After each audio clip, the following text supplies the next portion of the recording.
Oggi è il 24 gennaio 2014 e celebriamo due eventi molto importanti. Dico prima quello meno importante, cioè sono passati 30 anni dall'introduzione del Macintosh sul mercato. È una cosa importante, ma è molto più importante che da oggi noi possiamo dire ufficialmente e pubblicamente che la nuova sede del museo All About Apple sarà qui in Darsena, grazie all'autorità portuale di Savona.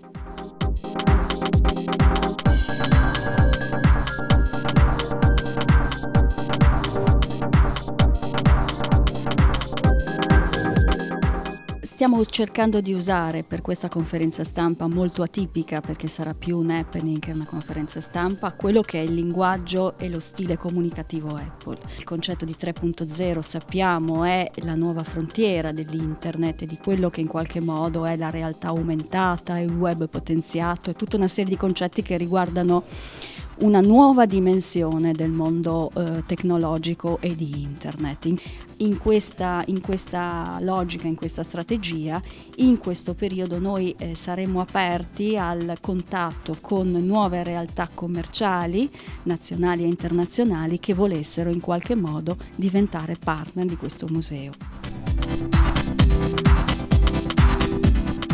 E a proposito di partner, vorrei ricordare in particolare Fondazione De Mari, che per prima ha creduto in questo progetto e l'ha sostenuto verso l'allestimento definitivo in questa sede.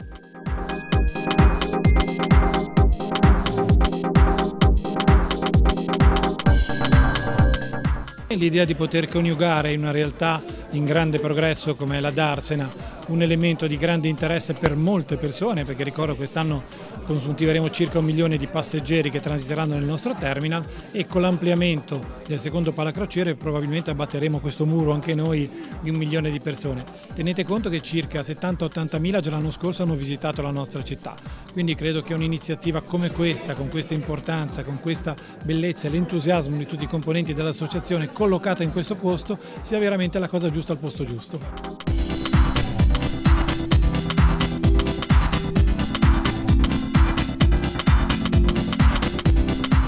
Un progetto che sicuramente andrà a valorizzare il nostro territorio. Questo museo è unico al mondo e quindi va ad aggiungersi al panorama museale della provincia di Savona, che è già ampio, e quindi va a dare un valore aggiunto all'offerta culturale e turistica che il territorio ha da offrire.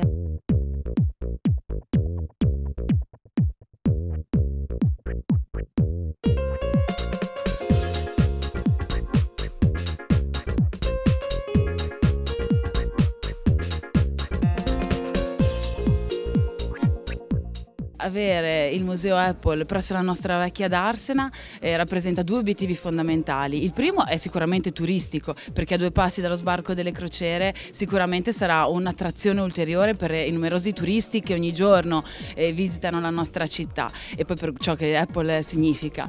E poi naturalmente la nostra Darsena è in fase anche urbanistica, di continui rinnovamenti, rappresenta il fulcro, la creatività giovanile con le officine Solimano a 2 passi, che sono un polo funzionale di creatività e cultura a 360 gradi. Sicuramente il marchio Apple, per quello che rappresenta a livello proprio di creatività e immaginazione, immaginario, porterà nuova linfa, nuove idee e davvero una strada nuova perché la nostra città possa essere a tutti gli effetti al passo con i tempi. Quello che stiamo per mostrarvi non ce l'ha nessuno, ce l'abbiamo solo noi.